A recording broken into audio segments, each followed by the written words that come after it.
Olá, bom domingo, sejam bem-vindos e bem-vindas a mais um Conexão Imigração USA. Eu sou Renata Castro, advogada de imigração, e você já sabe que todo domingo aqui, antes do Domingo Espetacular na Record Américas, a gente tem um encontro falando de imigração. O programa, que se chama Conexão Imigração USA, talvez nessa semana tenha que ser Immigration Connection.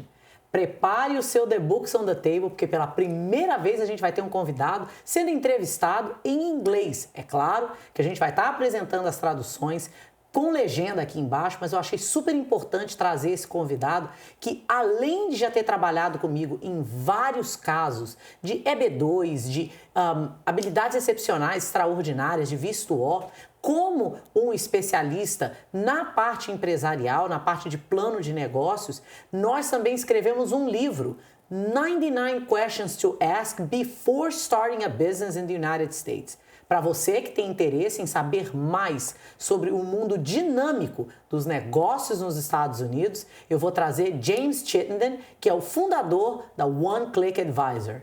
James, welcome. Thank you. Well, I guess the real question is, what is your favorite Brazilian soccer team? That's all we care about. Flamengo. Thank you. Now we can continue with this interview.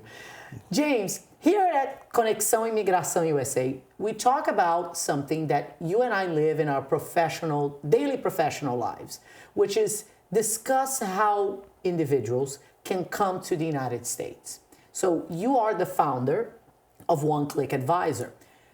And you have a very interesting history helping entrepreneurs from all over the world start their business in the United States. Is it different for someone coming from another country starting a business in the US, and why? The culture may be different. The businesses may often be different, but the fundamentals are no different.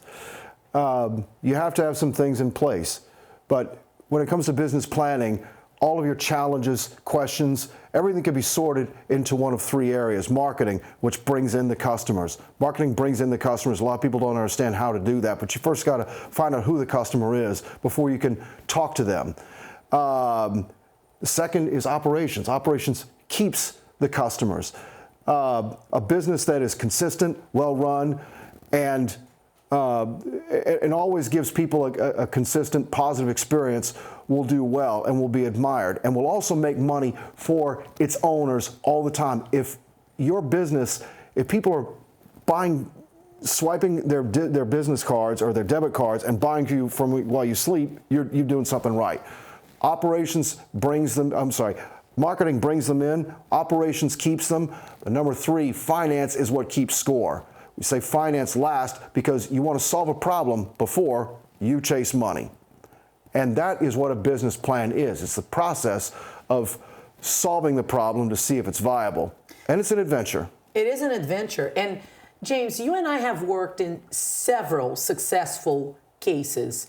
And I want to address some of the work that you have done with foreign, especially Brazilian investors or Brazilian applicants who want to come to the United States on an EB2 national interest waiver. An EB2 national interest waiver allows a foreign individual, professional, entrepreneur to come to the United States, get a green card without having to get married, without having to make an investment, a substantial investment, as long as they can prove that their area of expertise has substantial merit and national importance. And in that petition, a business plan is key in telling that story. How is it that a business plan that you work on can benefit these applicants in living their American dream and getting a green card? As I said, marketing brings them in, operations keeps them, finance keeps score. If you get those things right, the business will do well, whether the entrepreneur happens to be from Brazil or any other country. But when it comes to an immigration business plan, of course, there's another burden to meet. You have to show that the entrepreneur is exceptionally qualified, that the business will meet and exceed all the laws and also meet and exceed the requirements of the visa program. That can be done by just telling a good story and telling a story of an extraordinary person, their life story, their qualifications, and also perhaps showing them some things that they may not have even known, as intelligent as they may be. Before starting their business here, maybe the marketing plan wasn't right. Maybe something that worked in Brazil may not work in the United States. Maybe something that was supposed to be really expensive isn't so expensive, and maybe some things are going to cost more than you expected. Either way, we help you plan and get ready for all of that, for success in the U.S. not only as a citizen, but also as a business owner. James, you touched on a very important topic, because things that may work abroad may not work here and vice versa. And I personally feel that even though a business plan is a universal document, individuals who may not have experienced the dynamics of an American business will have a hard time creating a business plan that will satisfy the requirements imposed by government agencies in an immigration petition. And as a result, some individuals will try to cut corners and not hire the right help and end up with what's called an RFE, a request for evidence. Now immigration wants to question every single point in that petition. Is that too late for you to come in and provide them with business advisory services and a new business plan? No, it's not. If anything, it's an opportunity. Treat an RFE from the USCIS the same as you might treat a customer complaint. It's an opportunity to actually improve the business. Regard it as a memo pad, reminding you of something that you need to improve or fix. And we can certainly do that. Most of the shortcomings of the business plan that are addressed in an RFE or the case, most of them are oftentimes just a matter of finding the evidence that the USCIS is looking for, or sometimes finding or demonstrating that there's a viable market for your product or your service that you're looking to bring to the United States. If so, we're pretty good at market research. We're good at helping people find markets that they may not have thought they needed before, looking in places where other people are not, looking under stones that other people are not looking under. That's what we do. So an RFE, if done right, can actually be a positive. I agree. I agree. And so, James, tell our viewers a little bit more about your background. You have extensive business advisory experience, and you have worked with small, medium, and large-sized businesses all over the United States, but particularly in Florida. How did you develop a passion and how did you set up to go on this path of business advisory services? What is it that drives you? Well, first of all, I was in the military for a long time, and I was a public affairs officer. We published a base newspaper. We got very good at telling stories of people in the military. Simply took that, and with some formal business training at the university level, postgraduate, I was a stockbroker for a while. I was a small business banker, so I lent money to businesses. And I've even taught business planning classes for several years for the U.S. Small Business Administration. I did that on a sort of contract, part-time basis. I've seen more business plans than any person should ever be subjected to in their life, but one thing I did learn is that working with small or medium-sized businesses is a whole lot more fun than working with big ones. It's a lot more human. Yes. But you also see a bigger need with smaller businesses because they don't have access to the right advice. And as a result, they end up making basic mistakes that are costing them the success of their business. What would you say is some of the top 3 mistakes, easily correctable mistakes, you see business owners, let's say immigrant business owners, make in the United States, and that you have helped them address and fix it? Number one, the biggest mistake that they make is overly aggressive projections.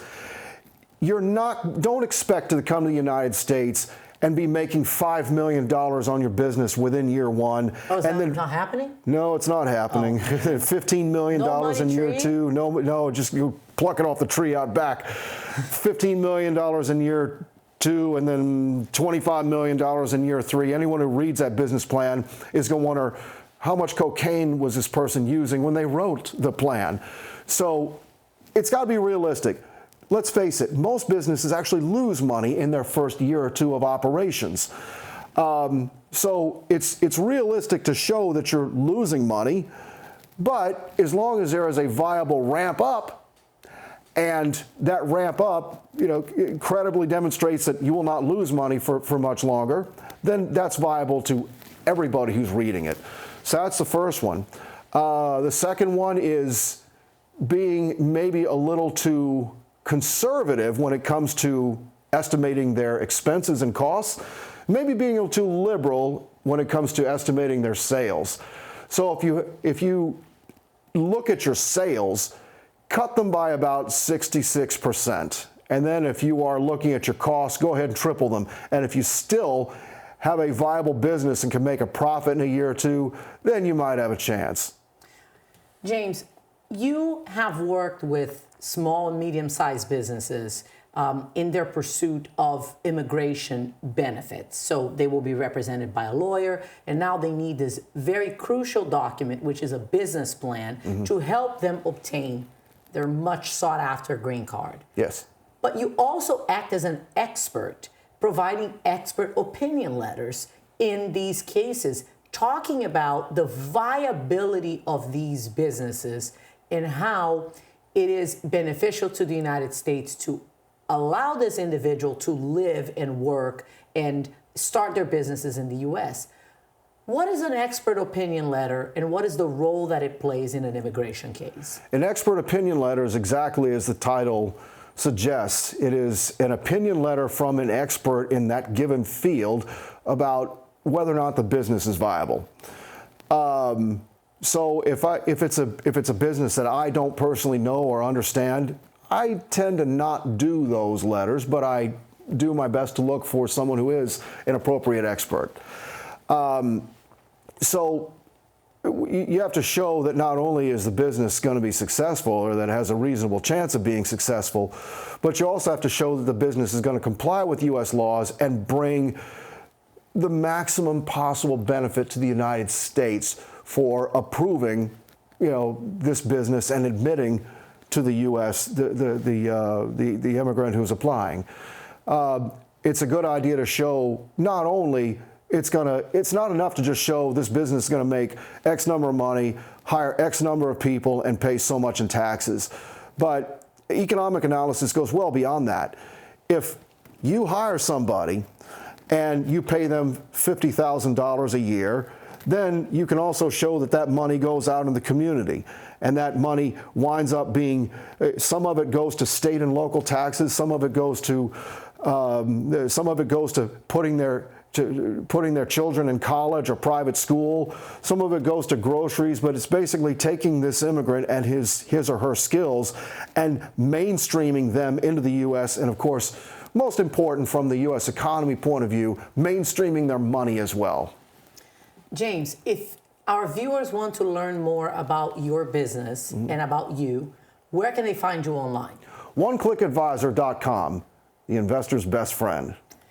Well, James, it was great to have you here. And agora, a gente voltando aqui para o português, foi uma conversa super interessante. Eu não me canso de ouvir as colocações do James, que já trabalhou com milhares de investidores, não só brasileiros, mas também aqueles indivíduos que já moram nos Estados Unidos e que têm interesse em começar ou melhorar os seus negócios.